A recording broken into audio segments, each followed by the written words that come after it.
प्रभु तेरी वाणी जीवन की रोटी, नैनों की ज्योति अंधेरा मिटाती।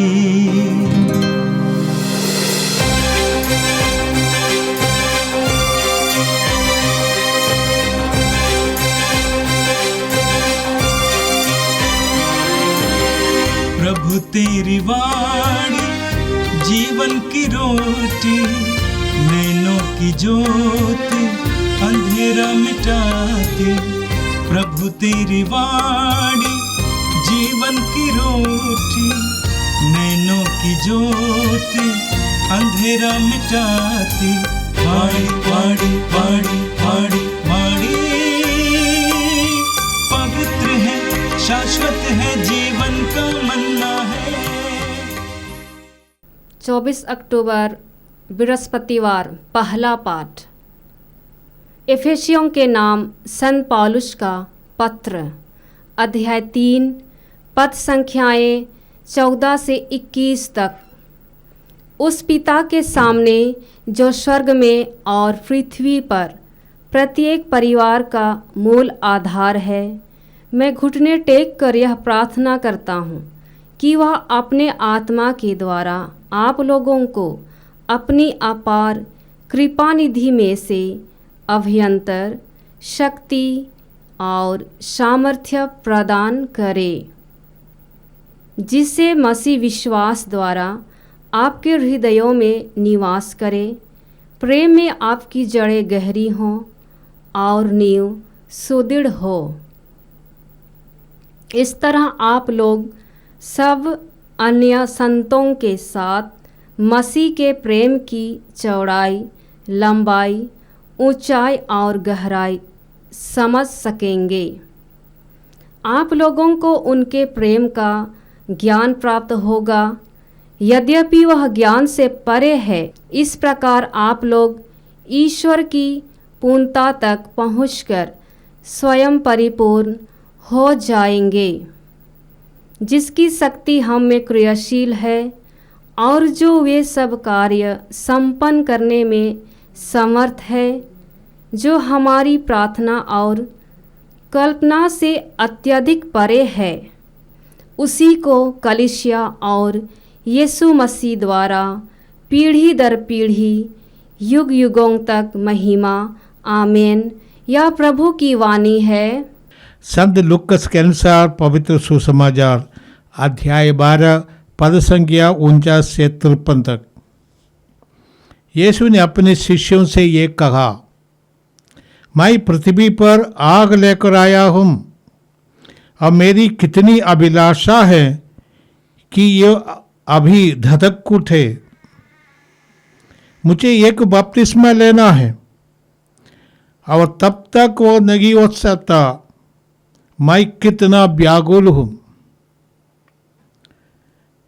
क्या तुम लोग समझते हो कि मैं पृथ्वी पर शांति लेकर आया हूँ? मैं तुमसे कहता हूँ, ऐसा नहीं है। मैं फूट डालने आया हूँ, क्योंकि अब से यदि एक घर में 5 व्यक्ति होंगे तो उनमें फूट होगी। 3 2 के विरुद्ध होंगे और 2 3 के विरुद्ध। पिता अपने पुत्र के विरुद्ध होगा और पुत्र अपने पिता के विरुद्ध।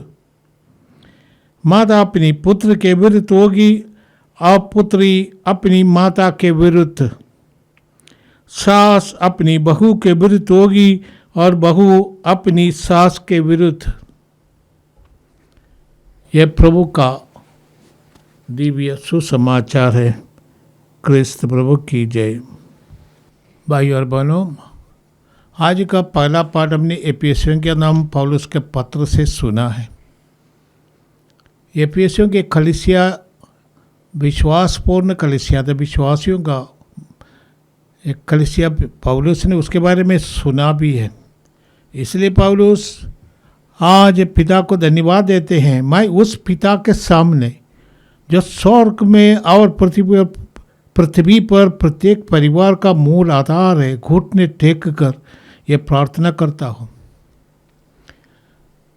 पौलुस पिता ईश्वर को जो यूनानी भाषा में पात्र बोलते हैं, पात्र माने पिता, उनके सामने घुटने टेक कर प्रार्थना, विनम्र भाव से प्रार्थना करते अपने और आदर सम्मान के साथ, और अपने घुटने टेकते हैं, क्योंकि पूरे विश्व मंडल के ईश्वर की योजना है यीशु के माध्यम से और यीशु के क्रूस के माध्यम से पूरे विश्व के लिए ईश्वर की जो योजना है, पौलुस उस योजना को समझ लेते हैं और इसलिए पिता को धन्यवाद देते हैं और अपने सिर झुकाते हैं। कहते हैं मैं उस पिता के सामने जो स्वर्ग और पृथ्वी का प्रत्येक परिवार का मूल आधार है, घुटने टेक कर ये प्रार्थना करता हूँ। घर क्या है, परिवार क्या है, वो एक पिता से आया है। अपूर्ण विश्व को पौलुस ईश्वर को एकमात्र पिता समझकर कहते हैं सब विश्व, सभी भाई बहन, सब विश्व के जनता ईश्वर की संतान आपस में भाई बहन एक ही परिवार का सदस्य है। और ये रहस्य पौलुस ने समझ लिया, इसलिए कहते हैं मैं उस ईश्वर के सामने अपने सिर झुकाता हूँ, घुटने टेकता हूँ। यहूदी घुटने तभी टेकते किसी सम्मान के रूप में। यहूदी अधिकांश प्रार्थना करते खड़े होकर प्रार्थना करते हैं, सिर झुकाकर प्रार्थना करते हैं। और घुटने टेकने का अर्थ है कि मैं सम्मानपूर्वक उनके इस महिमा को समझता हूँ, इसलिए घुटने टेके। राजा के सामने घुटने टेकते थे यहूदी। और कहते हैं ईश्वर के योजना है वो अपनी आत्मा द्वारा सब लोगों को अपनी अपार कृपा निधि से अभ्यंतर शक्ति और सामर्थ्य प्रदान करे। तो इनर हमारे आध्यात्मिक जो शक्ति है वो आध्यात्मिकता है, और सब लोगों को ईश्वर अपने प्रेम के कारण देते हैं यीशु मसीह के द्वारा। इसे कहते हैं जिससे विश्वास द्वारा मसीह आपके हृदयों में निवास करे, प्रेम में आपकी जड़ें गहरी हो और नींव सुदृढ़ हो। पौलुस हमसे कहते हैं यीशु के मुक्ति कार्य को लोग समझे और अनुभव करे और पूरी तरह ईश्वर की परिपूर्णता तक पहुंच जाए। जितना हम यीशु को जानते हैं उतना हम ईश्वर से जुड़ जाते हैं। जितना हम यीशु से जुड़ जाते हैं हमारा व्यक्तिगत जीवन परिवर्तित हो जाते हैं। पौलुस ने गलीतियों का नाम पत्र अध्याय 2 पद संख्या 20 में कहते हैं अभी मैं जीवित नहीं, यीशु मुझ में जीवित है। तो जो यीशु के द्वारा यीशु में ईश्वर की ये मुक्ति योजना को समझते हैं और जिनके जीवन में यीशु प्रवेश करते हैं वो व्यक्ति का जीवन परिवर्तित हो जाते हैं। और एफिसिया के विश्वासियों पर उसका यही आशा है, उनके लिए यही कामना है कि वो अपने हृदय की गहराई से ईश्वर का प्रेम का अनुभव करे, यीशु का प्रेम का अनुभव करे। और यीशु के प्रेम का जो लंबाई, चौड़ाई, ऊंचाई, गहराई इत्यादि जो पौलुस ने कहा इतना गहरा है कि आप पूरी जिंदगी में इसको गहराई को समझ नहीं पाएंगे, फिर भी आपसे जितना हो सके आप समझ ले और ये वरदान आपको मिले। पौलुस कहते हैं यीशु का प्रेम के बारे में रोमी का नाम पौलुस के पत्र में पौलुस लिखते हैं कि वो प्रेम से कौन हमको अलग कर सकता है। रोमी का नाम पौलुस का पत्र अध्याय 8 पद संख्या 35 में पौलुस कहते हैं कौन हमको मसीह के प्रेम से वंचित कर सकता है। क्या विपत्ति या संकट, क्या अत्याचार, भूख, नग्नता, जोखिम या तलवार, कुछ भी हमें यीशु के प्रेम से अलग नहीं करता। जो यीशु का प्रेम का अनुभव किया है उसको यीशु से अलग नहीं कर सकते। इसलिए कहते हैं कि मुझे दृढ़ विश्वास है कि ना तो मरण या जीवन, ना स्वर्गदूत या नरकदूत या वर्तमान या भविष्य, ना आकाश या पाताल की कोई शक्ति या समस्त पृथ्वी में कोई या कुछ भी हमें ईश्वर के उस प्रेम से वंचित कर सकता है जो हमें हमारे प्रभु यीशु मसीह द्वारा मिला है। इसलिए पौलुस आज प्रार्थना करते हैं हम यीशु में ईश्वर का प्रेम का गहराई, ईश्वर का प्रेम की गहराई और चौड़ाई, ऊंचाई और लंबाई समझ ले। और पौलुस कहते हैं ईश्वर का प्रेम जो हमारे बुद्धि के परे है, उसका ज्ञान हमारे बुद्धि के परे है, आप उसको समझने की कोशिश करें। ईश्वर हमको वो समझा दे। इतना असंभव की बात कर रहे हैं जो हमारे बुद्धि के परे, उसको हम कैसे समझेंगे। परंतु पौलुस की कृपा से हमें ईश्वर के बारे में बहुत कुछ जानकारी मिलती है जो बुद्धि से परे है। जो ईश्वरीय अनुभव लोगों को ईश्वर प्रदान करते हैं वो साइंस के अंदर नहीं आ जाता है। साइंस ये भौतिक बातों पर ध्यान देने वाला है, आध्यात्मिक बातों पर ये साइंस का अधिकार नहीं होता। ये एक अनुभूति है व्यक्तियों का। ईश्वरीयता क्या अनुभव करने वाले उस ईश्वर से कभी अलग नहीं हो सकते, ईश्वर से जुड़ जाते हैं। इसलिए कहते हैं वो प्रेम का ज्ञान आपको होगा जितने भी वो ज्ञान से परे हैं। इस प्रकार आप लोग ईश्वर की पूर्णता तक पहुंचकर स्वयं परिपूर्ण हो जाएंगे। हमें उनकी पूर्णता से, जैसे जौन अपने सुसमाचार में करते हैं कि उनकी पूर्णता से हम सबों को अनुग्रह पर अनुग्रह मिला है, इतना हम ईश्वर के इससे जुड़ जाएंगे उतना हमारे जीवन में परिवर्तन हो जाता है, हमारा नवीकरण होता है, हमारा पवित्रकरण हो जाता है, हमारा आध्यात्मिककरण हो जाता है। हम ज़्यादा से ज़्यादा ईश्वर के अनुरूप बन जाते हैं। इसलिए पौलुस कहते अभी मैं जीवित नहीं, यीशु मुझ में जीवित है। हम हर एक व्यक्ति ये अनुभव कर सकते हैं जितना हम यीशु से जुड़े हैं, जितना हम पवित्रता में बढ़े हैं। और ये सब हमें यीशु के द्वारा, विश्वास के द्वारा ये प्राप्त हो जाती है। आइए हम प्रभु को धन्यवाद देते हैं इस आज के महान कृपा के लिए।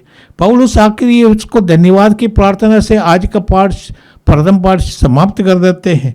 एक ईश्वर की धन्यवाद की ये प्रार्थना है, डोक्सोलॉजी है, जिसमें पौलुस कहते हैं जिसका सामर्थ्य हम में क्रियाशील है और जो वे सब कार्य संपन्न कर सकता है, जो हमारे प्रार्थना और कल्पना से अत्यंत परे हैं, उसी को कलीसिया और यीशु मसीह द्वारा पीढ़ी दर पीढ़ी युग युगों तक महिमा आमीन। उस ईश्वर को जो सबों को एकत्र करने में जुटे हैं, विश्वास के माध्यम से, अनुग्रह कृपा के माध्यम से वो ईश्वर का अनुभव सब व्यक्तियों को हो, और उस महान ईश्वर को धन्यवाद देते हैं। हमें भी हमारे जीवन में हर कृपा के लिए हम धन्यवाद दें ईश्वर को। हम सीख ले कि ये हमारा आदत बने कि जो कुछ हमारे जीवन में हमें प्राप्त होती है, कृपा से प्राप्त होती है, इस सब के लिए ईश्वर को धन्यवाद देते तो हम कृपा में बढ़ते जाएंगे, ईश्वर के अनुभव में बढ़ते जाए। और ये अनुभव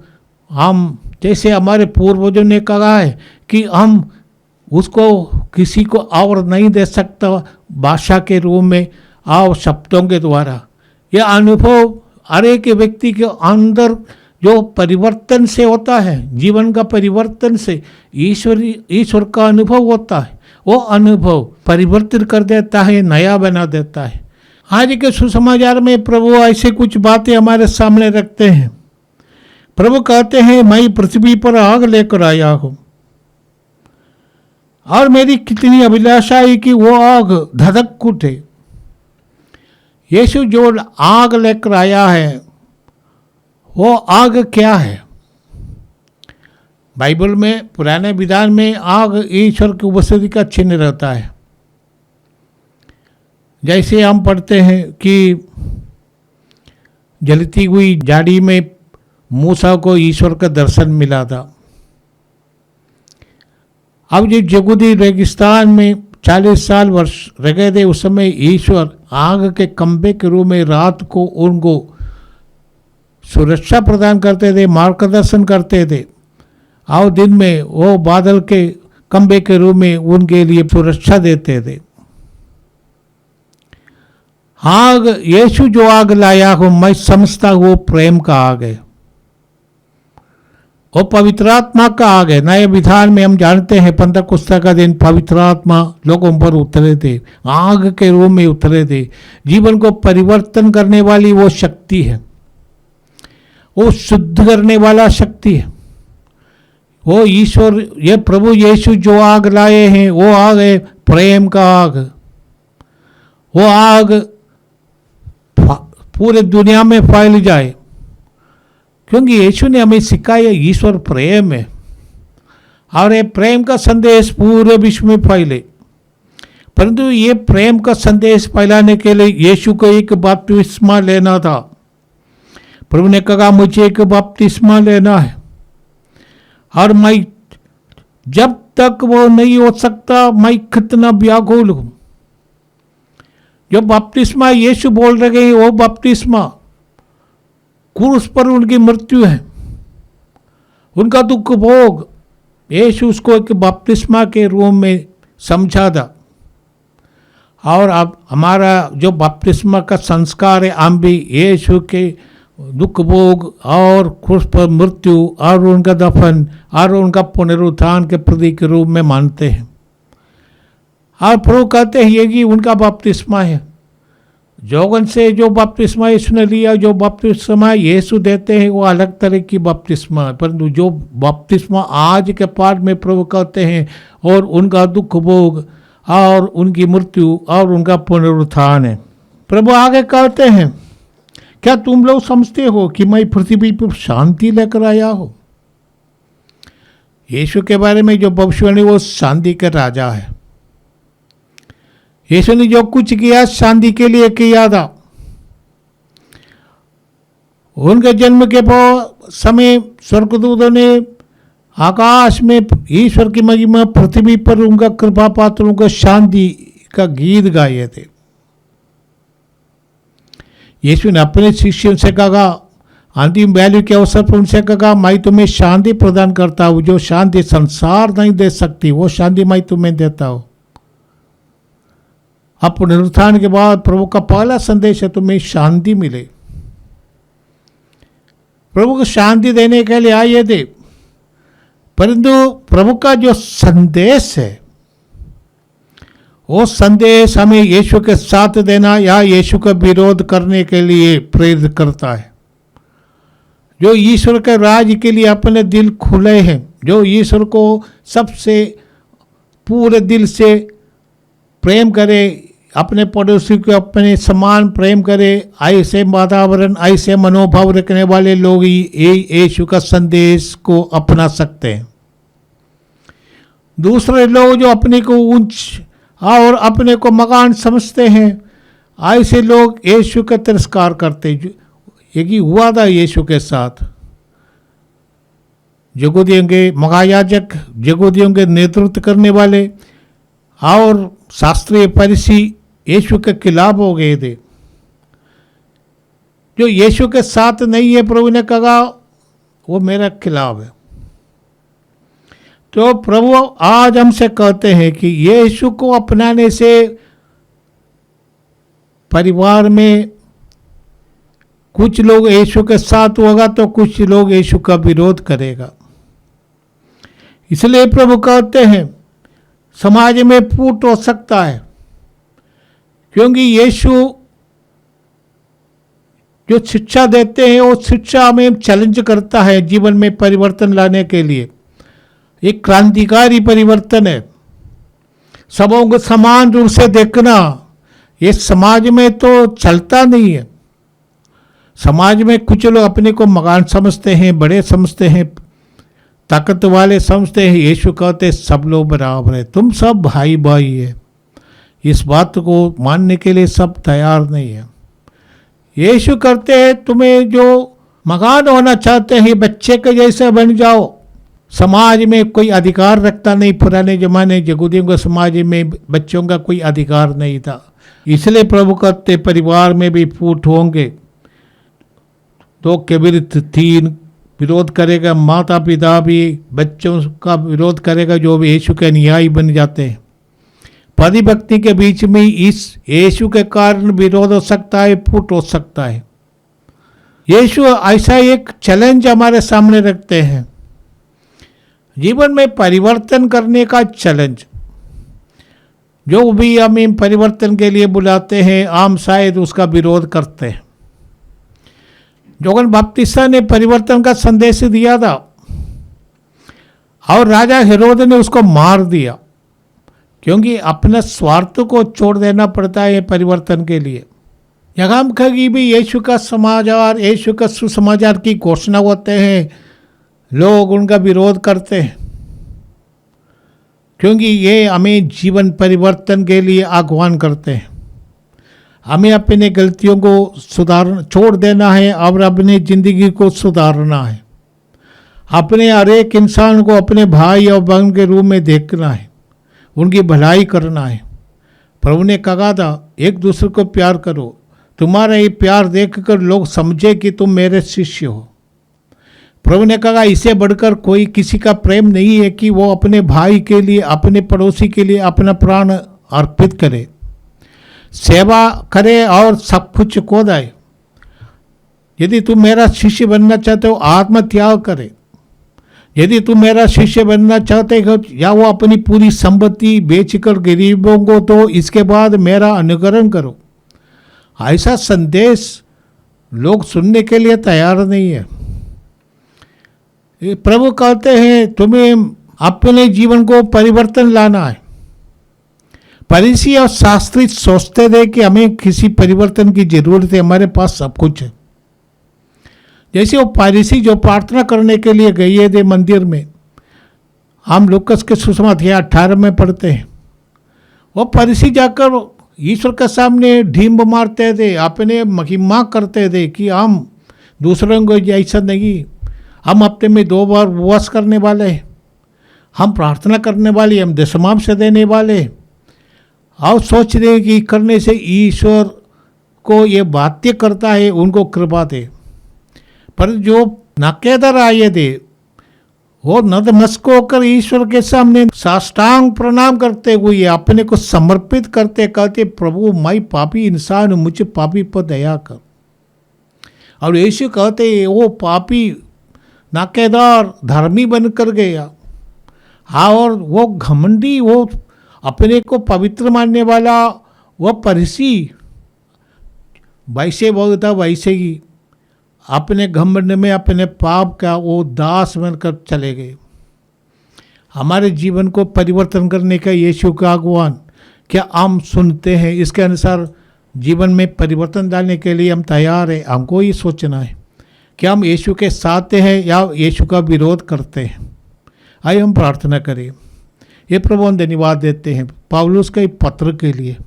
पौलुस हमें आह्वान करते हैं कि हम यीशु को जानें और यीशु के द्वारा ईश्वर की महा योजना संसार के लिए, पूरे विश्व के लिए जो योजना है उसको समझने की हम कोशिश करें। यीशु हमारे जीवन में प्रवेश करे, हमारे अभ्यंतर को बदल दे, हमें नई सृष्टि बना दे और हम ईश्वर का प्रेम का अनुभव करें, ताकि हम कह सकते अभी मैं जीवित नहीं, यीशु मुझ में जीवित है। हे प्रभु, तूने हमें ये चांस दिया है चॉइस करने का, तुम्हारे साथ रहे या तुम्हारे विरोध करे। प्रभु हमें कृपा दे कि हम तेरे साथ रहे। जैसे थॉमस ने कहा हम भी जाए उनके साथ मरे। ये प्रभु हमें ऐसी कृपा दे कि हम तुझसे अटूट रिश्ता बनाए रखें और तेरे पवित्र नाम की घोषणा करें अपने जीवन के द्वारा, अपने आचरण के द्वारा, अपनी सेवा के द्वारा। ये प्रार्थना हम करते हैं हमारे प्रभु क्रिस्त के द्वारा, आमीन। प्रभु तेरी वाणी जीवन की रोटी, नैनों की ज्योति अंधेरा मिटाती। वाणी वाणी वाणी वाणी